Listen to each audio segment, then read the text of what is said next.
नमस्कार, BTV news के इस बुलेटिन में आपका स्वागत है। सबसे पहले आइए एक नज़र डालते हैं आज की कुछ खास खबरों पर।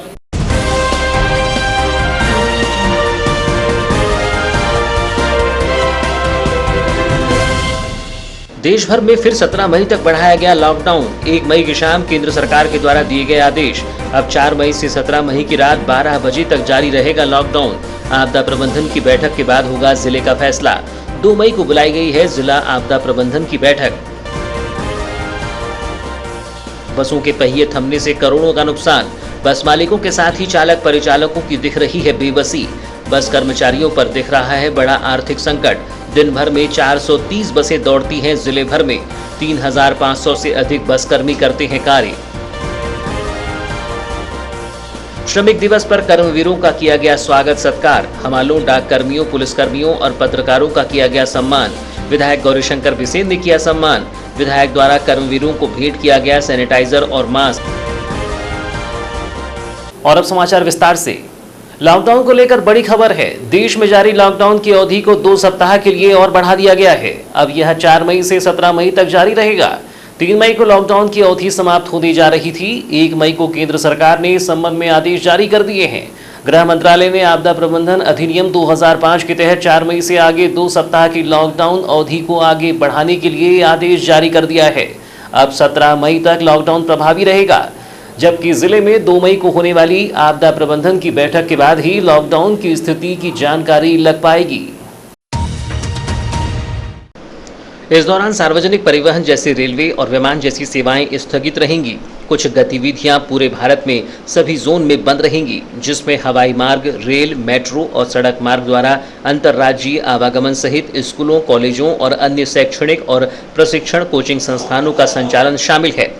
हालांकि ग्रीन जोन में गृह मंत्रालय द्वारा दी गई छूट जारी रहेगी। स्वास्थ्य मंत्रालय के अनुसार देश में रेड जोन के तहत 130 जिले, ऑरेंज जोन के तहत 284 जिले और ग्रीन जोन के तहत 319 जिलों को रखा गया है।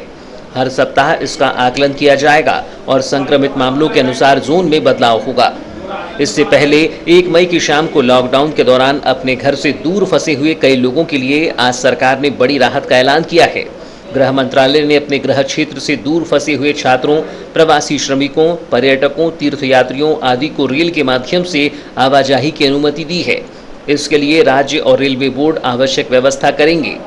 जानकारी के अनुसार कोरोना संक्रमण की स्थिति को लेकर पीएम मोदी ने गृह मंत्री अमित शाह, वित्त मंत्री Nirmala Sitharaman, chief of defence staff Vipin Rawat, rail मंत्री पीयूष गोयल सहित सेक्रेटरी लेवल के कई अन्य वरिष्ठ अधिकारियों के साथ हाई लेवल मीटिंग की थी। इससे पहले पीएम मोदी ने देश के मुख्यमंत्रियों के साथ बैठक कर विभिन्न राज्यों में कोरोना की स्थिति, इलाज की व्यवस्था, राहत कार्यों का जायजा लिया था। तब अधिकांश राज्यों ने लॉकडाउन बढ़ाने की बात की थी। गौरतलब है कि पिछले 24 घंटे में भारत में 1993 पॉजिटिव मामले सामने आए हैं, जिसमें से कुल मामले 35,043 हो गए हैं। इनमें से 25,007 मामले सक्रिय हैं। 24 घंटे में लगभग 600 लोग ठीक भी हुए हैं। देश में रिकवरी रेट 25% से अधिक होने के बाद भी कोरोना वायरस के मरीजों की संख्या लगातार बढ़ रही है। यही कारण है कि देश में सावधानी बरती जा रही है। हालांकि बालाघाट जिले में लॉकडाउन की स्थिति को लेकर 2 मई को आपदा प्रबंधन समिति की बैठक बुलाई गई है, जिसके बाद ही बालाघाट जिले में लॉकडाउन की स्थिति का खुलासा हो पाएगा। इस संबंध में अपर कलेक्टर राघवेंद्र सिंह ने दूरभाष पर जानकारी देते हुए बताया कि देश भर में कोरोना संक्रमण को देखते हुए केंद्र सरकार ने लॉकडाउन की तिथि को बढ़ाया है, जिसको लेकर 2 मई को जिला आपदा प्रबंधन की बैठक बुलाई गई, जिसके बाद ही जिले में लॉकडाउन की अवधि बढ़ाने व अन्य विषयों की स्थिति स्पष्ट हो पाएगी।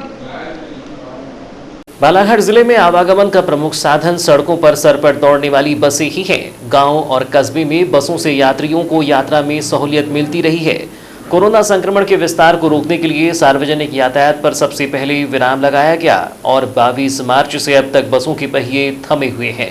जिस प्रकार उद्योगों और व्यवसायिक क्षेत्रों में नुकसान उठाना पड़ा है, वैसे ही कोरोना संकट के बीच बसों का परिचालन नहीं होने से करोड़ों का नुकसान हुआ है।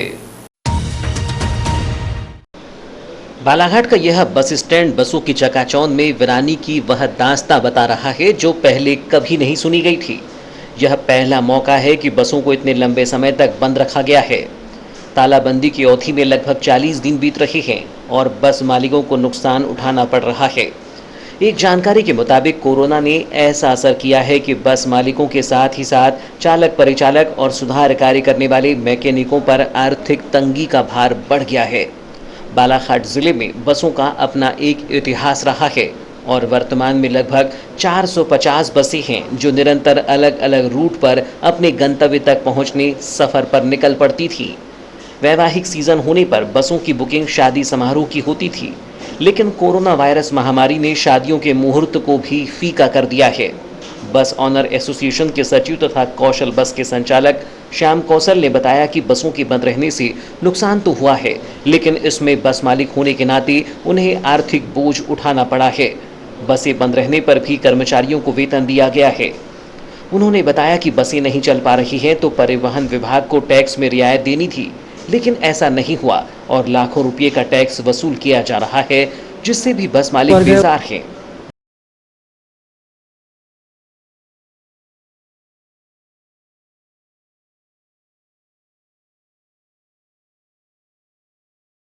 ये बसें चालू होती है तो हम बस चलाने लायक नहीं बचे, क्योंकि घाटा इतना हो रहा है कि आज की डेट में बालाघाट से या साले टेकरी या लांजी या सिवनी चलाते हैं गाड़ी, तो सब में पहली मार हमारे सामने डीजल की, कि डीजल का पैसा नहीं निकलेगा तो हम गाड़ी क्या चलाएंगे। बस में बोल रहे हैं कि डिस्टेंस ही बना के लेके चलना है, बस में कैसे बन सकते डिस्टेंस, आप ही बताइए। सीट के एक पैसेंजर के बाजू दूसरा पैसेंजर बैठना है। मेरी रिक्वेस्ट है, आज हमको ऊपर से आदेश मिला है कि 15/5 तक के टैक्स का तुम्हारा बढ़ा दिया गया है टैक्स पटाने के लिए। जब हमारी गाड़ी अप्रैल में चली ही नहीं तो हम टैक्स कहाँ से पटाएं। एक हमारे सामने बहुत बड़ी समस्या खड़ी हुई है टैक्स संबंधित में। अब सरकार देखो उसके लिए क्या कर रही है ये स्थिति नहीं है। आज बेचारे कंडक्टर ड्राइवर हम पैसा दे देकर के पस्त हो गए, अब हमारी भी स्थिति नहीं बची कि हम पैसा कहाँ से दें। बस परिचालक साजिद खान ने बताया कि उनके बस मालिक ने आर्थिक मदद तो दी है, लेकिन अब आगे क्या स्थिति होगी यह सोचकर हताशा हो रही है। जब सारे काम धंधे बंद हैं तो बसें भी नहीं चल पाएंगी, ऐसे में आर्थिक बोझ में जिंदगी गुजारना पड़ेगा। जैसे कि लॉकडाउन 22 मार्च से हुआ है, 22 मार्च के बाद में हम लोग क्या है रोज कमाने खाने वाले हैं। अभी तक के तो जो भी हमारे पास में संचय था आज तक चलाते रहे, और हमारे शिव जी ने अपने श्याम कौशल जी ने अपने जानिब से जो भी बन सकता था उन्होंने अपने ड्राइवर कंडक्टर के लिए हेल्प की है। अब लगभग ये लॉकडाउन लंबा बढ़ते जा रहा है, तो देखते हैं अब पास की चीज़ें चला रहे हैं, जब तक ये है जब तक ये चलते रहेगा। तो ऐसे में परिवार को पालना भी जो है मुश्किल हो रहा है। परिवार को पालना तो मुश्किल है, लेकिन अब केंद्र का सहायता करना भी बहुत ज़्यादा ज़रूरी होता है। गवर्नमेंट की बात मानना भी बहुत ज़्यादा ज़रूरी है। अगर से रोड में निकलते अगर से संक्रमण फैलता है तो उससे परेशानी वाजिब सी बात है, सबको हो सकती है। हम भूखमरी तो झेल सकते हैं, लेकिन ये कोरोना जैसा संकट बहुत दिक्कत वाली बात हो जाएगी। ऐसा भी सुनने में आया है कि बसों को चलाया जाएगा तो सोशल डिस्टेंसिंग का जो है ध्यान रखा जाएगा जी, तो ऐसा कितना सही होगा ऐसे में? बसों को चलाने में सोशल डिस्टेंसिंग में ध्यान रखने में मोटर मालिकों को बहुत ज़्यादा नुकसान होगा। मोटर मालिकों को ऐसा नुकसान होगा कि उनको संचालन के लिए डीजल ऐसा है आज के समय में बहुत ज़्यादा रेट में मिलता है, और अगर से वो अपने तरफ से संचालन करते हैं और सोशल डिस्टेंसिंग का ध्यान रखते हैं तो गाड़ी में ज़्यादा से ज़्यादा 50 सीटर गाड़ी में 25 लोग बैठ के जाएंगे। 25 लोग की अगर गाड़ी में बैठ के जाते हैं तो मेरे हिसाब से ना मोटर मालिक का निकलेगा, ना उनका संचालन करने में कुछ मकसद हल हो पाएगा। पवन बस सर्विस के संचालक सुभाष मंगे ने बताया कि कोरोना की वजह से सभी तरह के व्यापार पूरी तरह से प्रभावित हुए हैं। ऐसे में बसों का परिचालन बंद होने से भी इसका गहरा असर हुआ है।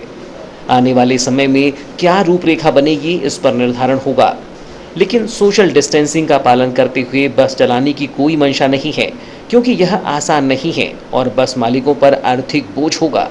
और जैसा कि हम देख रहे हैं कि बसों की स्थिति, बसों का ये है कि अभी कुछ भी हो जाएगा 2 महीना तक तो मुश्किल है बसों का संचालन, क्योंकि मई में तो होता नहीं, और मई के बाद भी कहीं ऐसी ग्रीन जोन की स्थिति दिखेगी तो हो सकता है शासन के द्वारा ज़िले के अंदर चालू कर दे।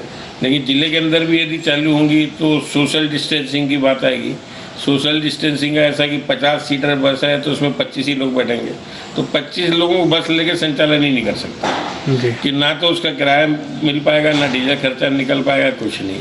तो संचालन की स्थिति बहुत ख़राब है बसों की। जो हम मान के चलें कि सोशल डिस्टेंसिंग और ये लॉकडाउन का जब तक है तो संचालन यदि किसी तरह से स्टार्ट भी होता है तो बस वाला चला ही नहीं पाएगा उसको। क्योंकि सोशल डिस्टेंसिंग में बसों में 30 सीटर है तो 15 यात्री उसको ले जाना है, तो बस का संचालन संभव ऐसे में उन लोगों का भी सवाल है जो बस चलाते हैं, कंडक्टर है या जो और दूसरे मैकेनिक काम करते हैं। सभी की स्थिति है, और सब चाहे बस ऑपरेटर हो, चालक है, जो भी है, सभी इस मंदिर के दौर से गुजर रहे हैं और सबको बहुत परेशानियां हैं। बस ऑपरेटर से जो कर्मचारी, हर आदमी उसमें परेशान है, मैकेनिक से लेके। और अब ये तो ऐसी स्थिति निर्मित हुई, आदमी घर से जा रहा है बाइक से कहीं और रास्ते में पेट्रोल खत्म हो गया, ना वो आगे जा सकता है ना घर आ सकता है, वो स्थिति सबके साथ निर्मित है।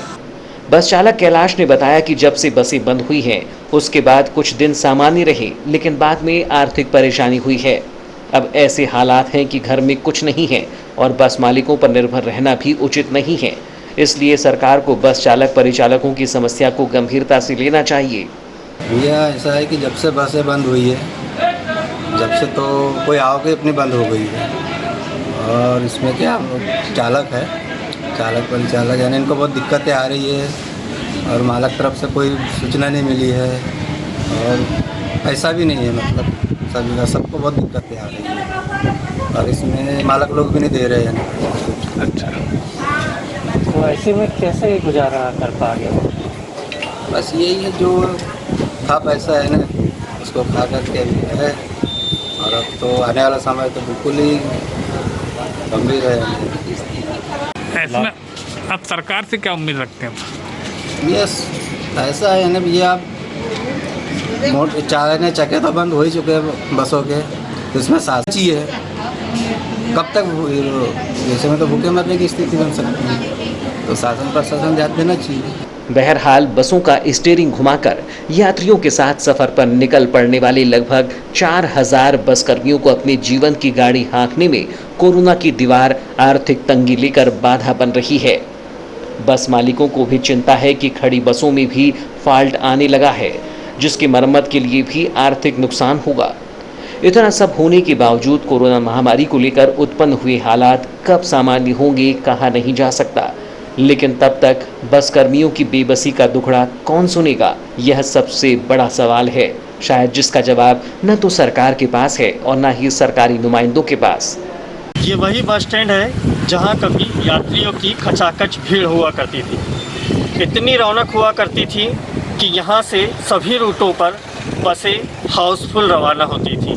लेकिन जब से कोरोना संकट आया है तब से बसों के पहिए जाम है और यात्रियों की संख्या नदारद है।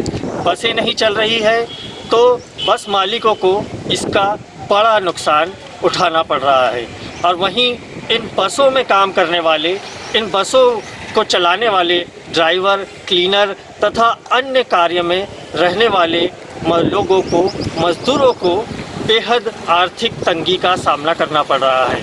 आज बस मालिकों का ये कहना है कि बसें नहीं चल रही है तो उन्हें टैक्स भी अधिक लिया जा रहा है, लेकिन इन तमाम समस्याओं के बावजूद प्रश्न यही उठता है कि आखिर कोरोना संकट कब ख़त्म होगा और कब से उसी तरह ज़िंदगी गुलजार होंगी जैसी पहले हुआ करती थी। 1 मई श्रमिक दिवस के अवसर पर प्रदेश के पूर्व मंत्री व विधायक गौरीशंकर बिसेन ने प्रदेश और जिले के समस्त कर्मकारों को बधाई प्रेषित कर शुभकामनाएं दी, तो वहीं नगर मुख्यालय में श्रमवीरों का सम्मान भी किया गया। इस दौरान उन्होंने कोरोना संक्रमण से बचने श्रमवीरों को मास्क और सैनिटाइजर का वितरण किया। शुक्रवार श्रमिक दिवस के अवसर पर बालाघाट विधायक और पूर्व मंत्री गौरीशंकर बिसेन ने बालाघाट रेलवे स्टेशन पहुंचकर यहां माल लोड करने एवं अनलोड करने और अन्य कार्य में लगे मेहनतकश मजदूरों का अभिनंदन किया। जहां सारा देश कोरोना वायरस के प्रकोप से थम गया है, वहां रेलवे व खाद्यान्न भंडारों में कार्यरत श्रमवीर लगातार अपनी सेवाएं दे रहे हैं ताकि आमजन को हर जरूरी चीजें आसानी से मुहैया हो सके। इस अवसर पर मजदूर यूनियन के अध्यक्ष आनंद कोछड़, दिलीप चौरसिया, सत्यनारायण अग्रवाल, सुरजीत सिंह ठाकुर, गुलशन भाटिया और सुधीर चौधरी आदि जन शारीरिक दूरियों पर उपस्थित थे। रेलवे स्टेशन के कार्यक्रम के पश्चात विधायक बिसेन ने नगर के डाकघर पहुंचे, जहां उन्होंने डाकघर के कर्मचारियों का भी सम्मान किया। इस दौरान उन्होंने कहा कि डाकघर के कर्मचारी और अधिकारी निरंतर अपनी सेवाएं संक्रमण काल में मुस्तैदी से दे रहे हैं। विशेष तौर पर डाक सेवक घर घर जाकर लोगों को पेंशन की राशि वितरण करने में लगे हुए हैं। वहीं शाम 5 बजे विधायक गौरीशंकर बिसेन ने नगर के पुलिस कंट्रोल रूम पहुंचकर पुलिस कर्मियों सहित पत्रकारों का भी सम्मान किया। इस दौरान श्रमवीरों का विधायक बिसेन ने कोरोना योद्धाओं के साथ पुष्प, धन्यवाद पत्र और मास्क, सैनिटाइजर देकर स्वागत सत्कार किया।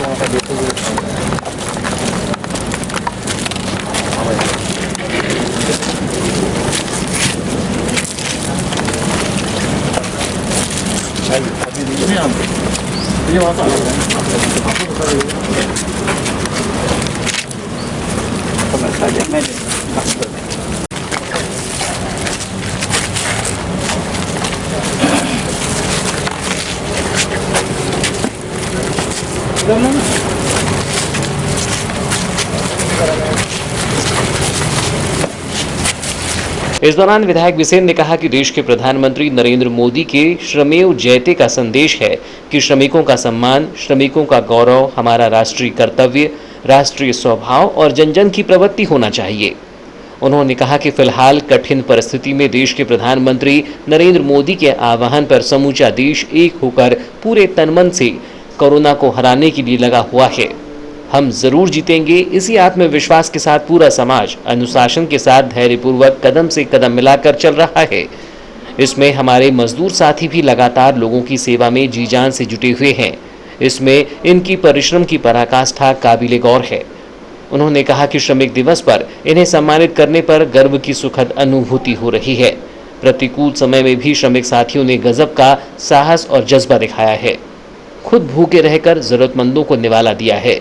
वाकई में आप कोरोना पर श्रमेव जयते के परिश्रमी संकट मोचक बनकर उभरे हैं, जिसके लिए सारा देश आपका सदा ऋणी रहेगा। 20 तारीख को जनता कर्फ्यू से लेकर आज तक उन्होंने जो अपने कार्य पद्धति से कोरोना वायरस के रोकथाम में जो महत्वपूर्ण भूमिका निभाई है, अपनी जान की परवाह किए बगैर इस कड़ी धूप में 18 घंटे, 20 घंटे, 22 घंटे काम किया है, उनका आज अभिनंदन करने का, उनको प्रोत्साहित करने का समय है। और आज हम लोग यहाँ पर उनको सम्मानित करने के लिए उपस्थित हुए। मैं कह सकता हूँ कि हमारे यशस्वी प्रधानमंत्री माननीय नरेंद्र मोदी जी ने 20 मार्च को जनता कर्फ्यू का आह्वान किया और पूरा देश उनके साथ खड़ा हो गया। और उसके बाद जब 14 तारीख तक का लॉकडाउन और उसके बाद में फिर बढ़ कर के 3 तारीख का हुआ, इसमें जो महत्वपूर्ण भूमिका पुलिस महकमे की रही, उसकी जितनी प्रशंसा की जाए उतना कम है। इसी के साथ हमारा स्वास्थ्य विभाग, CHMO से लेकर के हमारे पैरामेडिकल स्टाफ तक, हमारा सफाई विभाग, नगर पालिका, नगर ग्राम पंचायत के हमारे अधिकारी, हमारे बिजली विभाग के अधिकारी, हमारे डाकघर विभाग के अधिकारी सहित मैदानी अमले ने प्रशासनिक व्यवस्था जो चुस्त और दुरुस्त दी, उन सब का हम अभिनंदन करना चाहते हैं। विधायक बिसेन ने मई दिवस पर अपने संदेश में लॉकडाउन के दौरान प्रदेश एवं अन्य राज्यों में फंसे श्रमिकों से अपील की है कि वे मुसीबत के इस वक्त में परेशान न हों।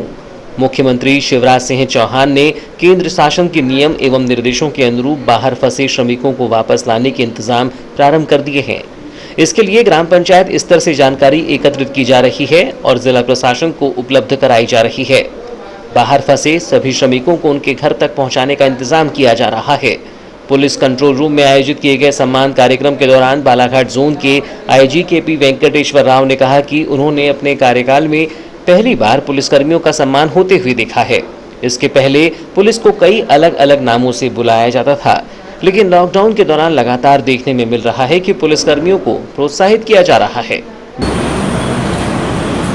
पूरी निष्ठा के साथ, पूरे डेडिकेशन, कमिटमेंट के साथ, पूरा हार्डवर्क के साथ वो काम कर रहे हैं, 24 घंटे काम कर रहे हैं। हमने देखा होगा अभी दिन में इतना गर्मी में भी लोग वहाँ रोडों में खड़े हैं। ये हमारी पहली बार मैं देख रहा हूँ कि मेरे पूरे कार्यकाल में पूरे देश भर में पुलिस को पहले तो अलग अलग तरीके से नाम, मतलब पुलिस को नाम देते थे कि ये है वो है, पर अभी देखिए पुलिस में पूरे देश में या पूरे विश्व में पुलिस की प्रणाली देखिए, पुलिस की विशेषकर मानवीय दृष्टि, मानवीय दृक्पथ जो देखते हुए लोगों को का भावना को देख रहा हूँ कि वो हमारे पुलिस कर्मचारियों को, अधिकारियों को कभी प्रशंसा करी। पहली बार मैं भी देख रहा हूँ कि पुलिस की एक ह्यूमन।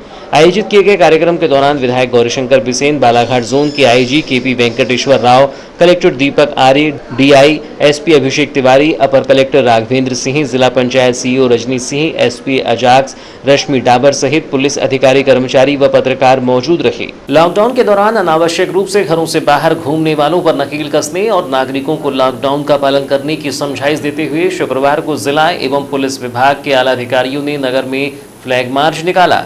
इस दौरान सभी से लॉकडाउन के नियमों का पालन करने की गुजारिश की गई। लॉकडाउन के दौरान बालाघाट पुलिस के द्वारा लगातार नगर में गश्त एवं पेट्रोलिंग की जा रही है।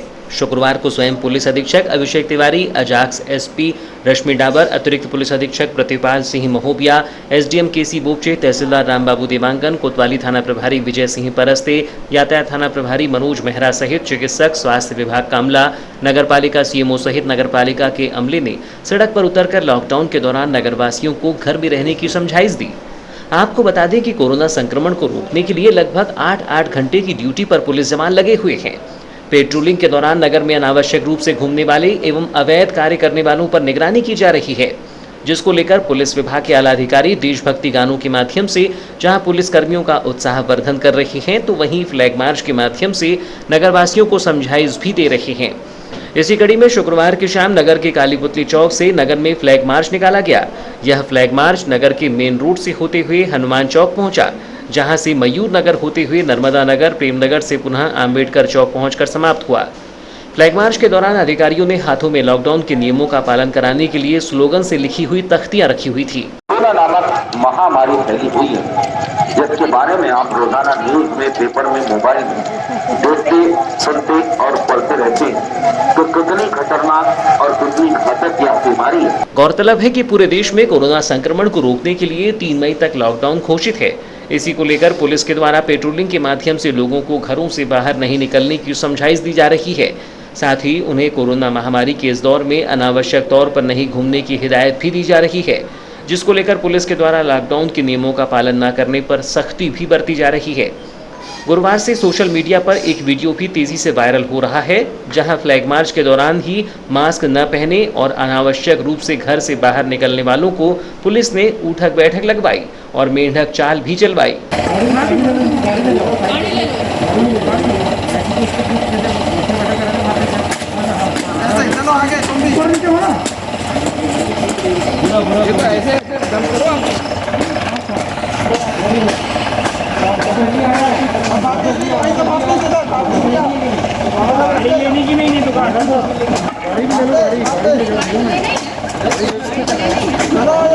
फिलहाल समाचारों में वक्त है एक छोटे से ब्रेक का। ब्रेक के बाद हम फौरन हाजिर होते हैं, तब तक बने रहिए BTV न्यूज के साथ।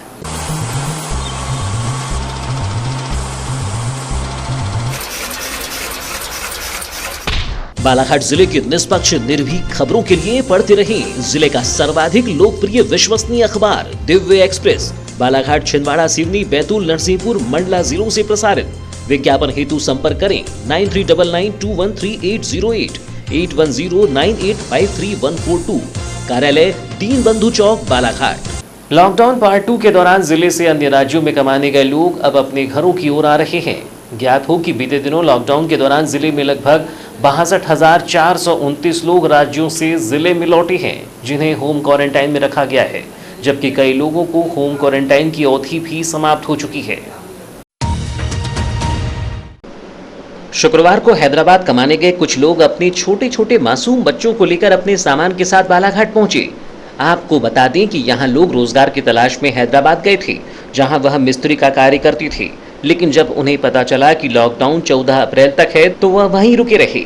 लेकिन जैसे ही उन्हें पता चला कि यह बढ़ गया है, इसे देखते हुए खाने पीने की कमी के चलते वह अपने पूरे सामान को सर में लादकर अपने छोटे छोटे बच्चों के साथ चिलचिलाती धूप में निकल पड़े। तो वहीं मासूम बच्चों के पैरों में चप्पल तक नहीं थी। अच्छी बात यह रही कि छोटे बच्चों के साथ में देखकर कुछ ट्रक वालों ने उन्हें जहां तक हो सके वहां पर लाकर छोड़ दिया, तो कुछ पैदल चलकर अपना सफर तय किया, जिससे वह बालाघाट तक पहुंच गए, जहां पर नगरपालिका में इनकी जांच की जा रही है। ये सभी मजदूर बालाघाट जिले के ग्राम लिंगा, धनसुआ, मानेगांव, रिसेवाड़ा के रहने वाले हैं, जिनका जिला चिकित्सालय में भी स्वास्थ्य परीक्षण कराया गया। हम उधर से आए, हमको सब सुविधा मिला, लेकिन इधर हम अपने गांव में आने से हमको कुछ सुविधा नहीं है। हम अभी पैदल जाएंगे अपने गांव, इसलिए हमको कुछ सुविधा चाहिए। वहाँ से आप भी हैदराबाद से आ रहे हैं? हैदराबाद से आए हैं।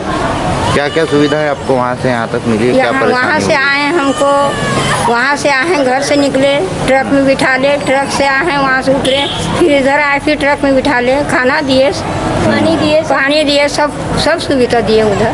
महाराष्ट्र में भी वैसा ही किए, सब बिठा ले। रजे गाँव कब पहुँचे थे आप लोग? रजे गाँव रात में 2 बजे पहुँचे। 2 बजे पहुँचे थे, तो फिर वहाँ से आप लोगों को यहाँ बस से लाए? हाँ, वहाँ से रात में नाइट में रुके वहाँ पे हमको। वहाँ पे सुबह में खाना वगैरह तो नहीं मिला, खाना वगैरह कुछ भी नहीं बना था। यहाँ पर नहीं मिला खाना? नहीं, ना रजेगांव में मिला और ना यहाँ पे खाना मिला। ना कहाँ पे? गोंदिया में मिला।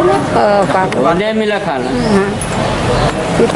यहाँ पर अभी यहाँ से कहाँ के हैं पूरे मजदूर? कौन कौन से क्षेत्र के हैं? मजदूर तो अपने धनसिया के भी हैं, माने गांव के भी हैं, बहुत सारी हैं। सब अलग अलग गांव के? उधर लांजी वाले भी आए हैं। अभी यहाँ से बाकी मजदूरों को भेजने की क्या व्यवस्था की जा रही है? पहुँचाए ना, सब अपने अपने जगह पे पहुँचाते जा रहे हैं सबको। अभी हम बस से आए हैं यहाँ पे, वहाँ नवेगांव में उतर रहे थे तो बोले कि आप लोग इनको नगर पालिका ले जाओ। नगर पालिका वाले ने बोले कि दवाखाना में लेके जाओ करके, तो फिर हम यहाँ से यहाँ पे टिकट वगैरह निकाले तो वहाँ मेडिसिन वगैरह कुछ भी नहीं दिए। कुछ है क्या? तो नहीं बोले। तो किसी प्रकार की कोई परेशानी वगैरह गई क्या आप लोग? नहीं हुई है। नहीं हुई। सकुशल आप लोग सब अपने अपने गाँव जाते हैं? परेशानी अपना गाँव जाने। शुक्रवार को अखिल भारतीय विद्यार्थी परिषद के पदाधिकारियों ने नगर में घूम कर नगरवासियों को सेवाएं दे रही हाट ठेला, सब्जी और फल व्यापारियों को मास्क और जूस का वितरण किया। लॉकडाउन के दौरान कोरोना संक्रमण से बचाव के लिए जिला प्रशासन के द्वारा नगर में आम नागरिकों की सुविधा के लिए हाट ठेलों से फलों और सब्जी का वितरण करवाया जा रहा है। रोजाना यह सब्जी और फल विक्रेता हाट ठेलों के माध्यम से नगर की तंग गलियों में पहुंचकर आमजनों को फल और सब्जियां मुहैया करा रहे हैं, जिसको लेकर शुक्रवार को अखिल भारतीय विद्यार्थी परिषद के पदाधिकारियों ने ऐसे फुटकर विक्रेताओं को गर्मी के मौसम में राहत प्रदान करने के लिए जूस का वितरण किया। देश में फैली वैश्विक महामारी कोरोना वायरस के संक्रमण के बचाव हेतु कई देश इससे लड़ाई लड़ रहे हैं। वहीं इस वायरस का प्रकोप भारत में अधिक न हो, इसके लिए केंद्र सरकार द्वारा 22 मार्च को जनता कर्फ्यू लगातार 23 मार्च से संपूर्ण भारत में 21 दिनों तक लॉकडाउन किया गया। लेकिन लगातार बढ़ते आंकड़ों के कारण इसकी अवधि बढ़ाकर 17 मई कर दी गई, लेकिन स्थिति अभी नियंत्रण नहीं हो पाई है। वहीं मध्य प्रदेश में कुछ जिले कोरोना वायरस की चपेट में हैं। ऐसे में बालाघाट जिले में एक भी कोरोना पॉजिटिव केस नहीं मिलने के कारण इसे ग्रीन जोन में रखा गया है। वहीं मध्य प्रदेश में हुई कोरोना वायरस के बढ़ते संक्रमण के चलते एवं कोरोना से लड़ रहे कोरोना फाइटरों की सुरक्षा व्यवस्था को देखते हुए पूर्व खनिज मंत्री व विधायक प्रदीप जायसवाल द्वारा सिविल अस्पताल में पहुंचकर 15 PPE kit block medical officer doctor Ravindra Tathod को सौंपी, जिससे कि विषम परिस्थितियां उत्पन्न होने पर कोरोना फाइटर्स पीपीई किट का उपयोग करके अपनी सुरक्षा कर सकेंगे। पीपीई किट वितरण के दौरान पूर्व कैबिनेट मंत्री प्रदीप जायसवाल ने मीडिया से चर्चा करते हुए कहा कि कोरोना रिलीफ फंड के माध्यम से पहले चरण में मास्क, सैनिटाइजर व साबुन का वितरण कर क्षेत्र की जनता को जागरूक करने का प्रयास किया गया। वहीं दूसरे चरण में क्षेत्र के जरूरतमंद तक टीम एवं पंचायत स्तर पर कार्यकर्ता गणों के माध्यम से पहुंचाकर वितरण किया गया। जायसवाल ने कहा कि लॉकडाउन तक यह निरंतर सेवा भाव का कार्य जारी रहेगा। वहीं विधायक प्रदीप जायसवाल ने कहा कि लोगों की सुरक्षा में तैनात अधिकारी व कर्मचारी उन्हें बचाने के कारण खुद संक्रमित हो रहे हैं। इसको देखते हुए क्षेत्र में लगे कोरोना वॉरियर्स की सुरक्षा हेतु कोरोना रिलीफ फंड के माध्यम से 15 पीपीई किटों का वितरण किया गया है। वहीं खैरलांजी अस्पताल में भी जल्द ही किटें उपलब्ध करवाई जाएंगी। वहीं जो अधिकारी संक्रमित हो रहे हैं उन्हें ये किट उपलब्ध करवाई जाएगी, जिससे वे सुरक्षित रह सकें। वहीं वारासिवनी क्षेत्र में अभी तक 12 कोरोना संक्रमण व्यक्ति पाए गए थे, जिनमें पूरे लोगों की रिपोर्ट नेगेटिव पाई गई है।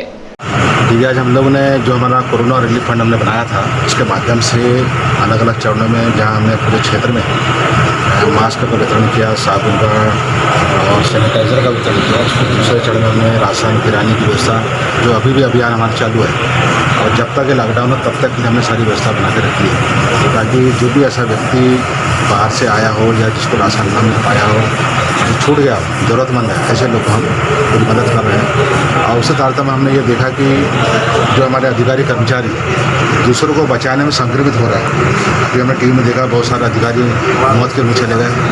तो ऐसे लोगों के लिए हमने PPE किट हमने हॉस्पिटल यहाँ 10 किट दी है और हमारा प्रयास है कि जो कोई व्यक्ति ऐसे क्षेत्र में जाता है उसको यहाँ से हम उसको किट उपलब्ध कराएं, ताकि जब वो बचाव करने जा रहा है, लोगों को बताने जा रहा है, तो कम से कम बचाव करने वाला बचा रहे। इस नीति दूसरा हमने 5 अभी खल्लानी जो हॉस्पिटल है वहाँ पर भी हम PPE किट उपलब्ध कराएंगे, ताकि जो ऐसे संक्रमित जगह जा रहा है तो कम से कम उसके पास सुरक्षा का पूरा साधन रहे। इस तरह से हमने 15 किट यहाँ पर कोरोना रिलीफ फंड के माध्यम से दी है। और मुझे खुशी कि भी यहाँ पर कम से कम 8 लोगों का कोरोना की जांच हुई है, लेकिन सभी लोग नेगेटिव पाए गए। इस तरह से हमारा ज़िला अब तक बचा हुआ है। तो ये जो शासन प्रशासन के माध्यम से हम सब लगातार लोगों को जागरूक कर रहे हैं, लोगों को ज़रूरतमंद लोगों की सेवा कर रहे हैं, लोगों को घर में रहने के लिए जागरूक कर रहे हैं। तो इस तरह के सामूहिक प्रयासों से ये सफलता है कि अब तक ज़िले में कोई ऐसा संक्रामक रोगी नहीं मिला है। तो इसके लिए हमारे मीडिया के साथी हम सभी लोग जो प्रयास है कि उसका परिणाम हम चाहेंगे कि आने वाले समय पर भी हमारा बालाघाट जिला कोरोना से अछूता रहा। इस बात का प्रयास हम सब मिलकर करेंगे। इस दौरान शैलेंद्र तिवारी, संबीर सुलाखे, संतोष आड़े, संदीप मिश्रा, रिंकू चापूकर, जसवंत पटली सहित स्वास्थ्य विभाग के अधिकारी एवं कर्मचारीगण मौजूद रहे।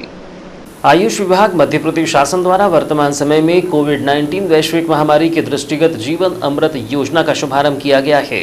इस दौरान आयुष विभाग के द्वारा जिले भर में औषधालयवार आयुष दल बनाकर घर घर जाकर त्रिकुट चूर्ण का वितरण किया जा रहा है, जिसके तहत लांजी क्षेत्र में भी आयुष विभाग के द्वारा पुलिसकर्मियों को यह त्रिकुट चूर्ण से निर्मित काढ़ा प्रदान किया गया। देश भर में चल रहे कोरोना संक्रमण के दौरान पुलिसकर्मी लगातार जमीनी स्तर पर रहकर अपनी सेवाएं प्रदान कर रहे हैं। वर्तमान समय में कोरोना संक्रमण से खतरा पुलिसकर्मियों और चिकित्सकों पर ही बना हुआ है, क्योंकि यही सबसे पहले लोगों के संपर्क में आ रहे हैं। ऐसे में इन्हें स्वयं ही अपने स्वास्थ्य की सुरक्षा का इंतजाम करना है, जिसको लेकर लांजी SDOP ने पुलिसकर्मियों को त्रिकुट चूर्ण निर्मित काढ़ा प्रदान किया। इस दौरान SDOP नितेश भार्गव ने पुलिस बल को ड्यूटी के दौरान सतर्कता बरतने के लिए कहा है। उन्होंने कहा कि हमेशा यह देखने में आता है कि कभी कभी हम अधिक आत्मविश्वासी हो जाते हैं कि हम पुलिस हैं, हमें क्या होगा, लेकिन यह वायरस किसी को नहीं पहचानता है। वर्तमान में हमारे पड़ोसी भंडारा जिले तक कोरोना वायरस आ चुका है। एक सब्जी बेचने वाली महिला संक्रमित हो चुकी है। कटनी जिले में भी संक्रमण आ चुका है। लगातार वायरस का प्रकोप बढ़ रहा है। शासन द्वारा अब क्वारंटाइन सेंटर खाली किए जाने के निर्देश दिए गए हैं, जिसके चलते यहाँ भी हमारी भूमिका होगी। क्वारंटाइन सेंटर से लेकर घर तक इन लोगों को पहुँचाना होगा। आप सभी सतर्कता एवं सुरक्षा के इंतजाम के साथ ही कार्य करें, एहतियात बरतें और कोई समस्या आए तो सीधे संपर्क करें। इस दौरान SDOP भार्गव ने पुलिसकर्मियों को त्रिकुट चूर्ण से निर्मित काढ़े के सेवन करने पर जोर दिया। परसवाड़ा मुख्यालय से तकरीबन 18 किलोमीटर दूर चनईग्राम के कन्हार नाला के पास रेत भंडारण स्थल पर उस वक्त रेत ठेकेदार के कर्मचारियों और ग्रामीणों के बीच तीखी नोकझोंक हो गई, जब ग्रामीणों ने रेत ठेकेदार के कर्मचारियों को लॉकडाउन के दौरान बेवजह न घूमने तथा सोशल डिस्टेंसिंग का पालन करते हुए पहले 14 दिनों के लिए क्वारंटाइन किए जाने की बात कही। किंतु रेत ठेकेदार के कर्मचारियों के द्वारा न केवल लॉकडाउन की धज्जियां उड़ाई गई, बल्कि ग्रामीणों पर अपने रुतबे का धौंस जमाया गया, जिसको लेकर ग्रामीणों में काफी आक्रोश देखा गया। इस पूरे मामले पर ग्रामीणों ने बताया कि यहां पर रेत का व्यापार करने आए कुछ लोग जो देवास सहित अन्य जगहों से आए हैं, वे बेवजह ग्राम में घूमते रहते हैं।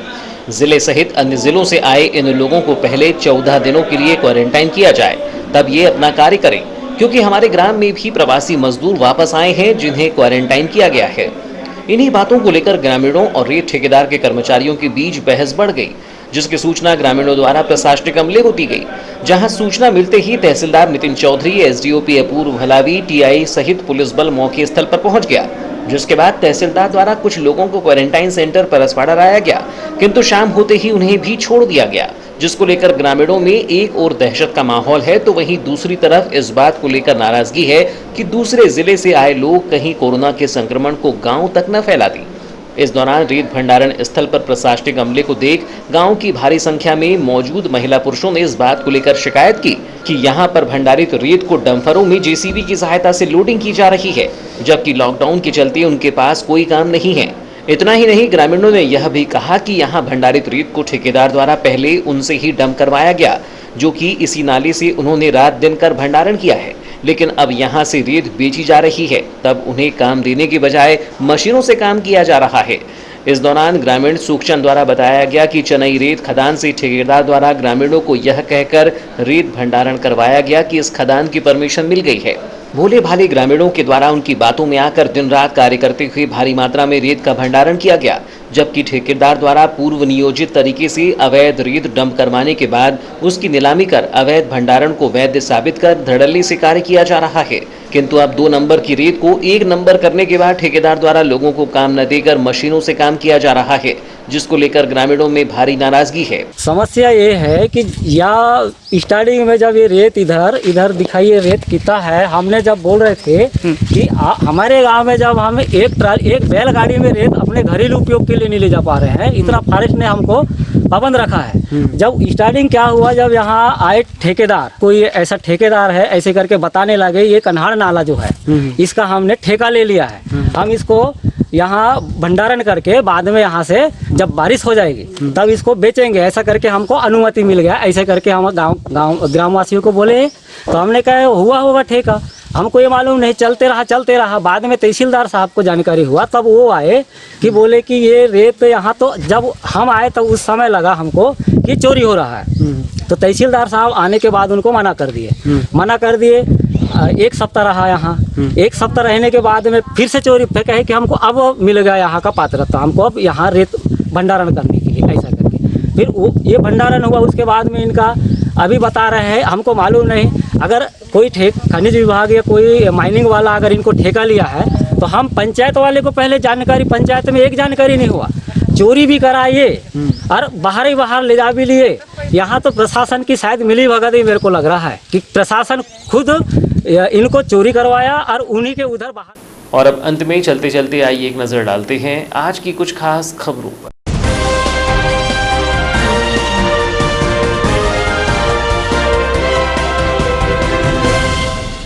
देश भर में फिर 17 मई तक बढ़ाया गया लॉकडाउन। 1 मई की शाम केंद्र सरकार के द्वारा दिए गए आदेश। अब 4 मई से 17 मई की रात 12 बजे तक जारी रहेगा लॉकडाउन। आपदा प्रबंधन की बैठक के बाद होगा जिले का फैसला। 2 मई को बुलाई गई है जिला आपदा प्रबंधन की बैठक। बसों के पहिए थमने से करोड़ों का नुकसान। बस मालिकों के साथ ही चालक परिचालकों की दिख रही है बेबसी। बस कर्मचारियों पर दिख रहा है बड़ा आर्थिक संकट। दिन भर में 430 बसें दौड़ती हैं जिले भर में। 3500 से अधिक बस कर्मी करते हैं कार्य। श्रमिक दिवस पर कर्मवीरों का किया गया स्वागत सत्कार। हमालों, डाक कर्मियों, पुलिस कर्मियों और पत्रकारों का किया गया सम्मान। विधायक गौरीशंकर बिसेन ने किया सम्मान। विधायक द्वारा कर्मवीरों को भेंट किया गया सैनिटाइजर और मास्क। तो ये थी अब तक की खबरें। नई खबरों के साथ एक बार फिर हम हाजिर होंगे, तब तक के लिए दीजिए इजाजत। नमस्कार।